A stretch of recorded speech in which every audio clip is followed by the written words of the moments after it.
আমাদের ভিতরে অসংখ্য শহীদ শরীফ ওসমান হাদী লুকায়িত আছে কিনা?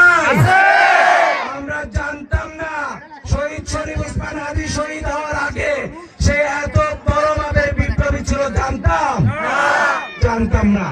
আজকে আপনারা দেখেছেন শহীদ শরীফ ওসমান হাদীর সুষ্ঠু বিচারের দাবিতে আমাদের ইনকিলাব মঞ্চ যমুনা ঘেরাও করেছে।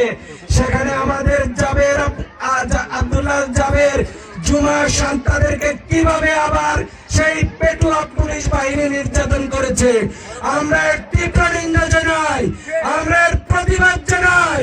আর কোন যুবকের রক্ত আমরা চাই না।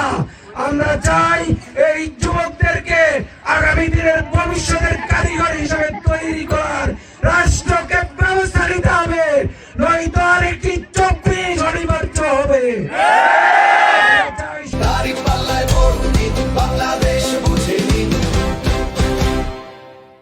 সুন্দর একটি ভবিষ্যৎ নির্মাণে আমরা প্রয়োজনে আবার জীবন দেব, তবু এই রাষ্ট্রকে আমরা ফ্যাসিবাদ মুক্ত করবো ইনশাআল্লাহ।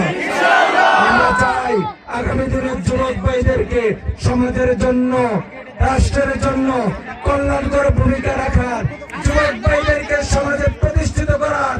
আমি যে ইশতেহার দিয়েছি প্রত্যেকটা যুবক ভাইকে, যারা এক হাতে সার্টিফিকেট থাকবে আরেক হাতে তাদেরকে আমরা চাকরির ব্যবস্থা করতে চাই।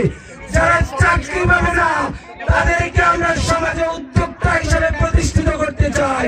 সেই জন্য আমরা তাদেরকে প্রশিক্ষণের মাধ্যমে আগামী দিনে আর্থসামাজিক উন্নয়নে যুবক ভাইদেরকে আমরা সমাজে প্রতিষ্ঠিত করব।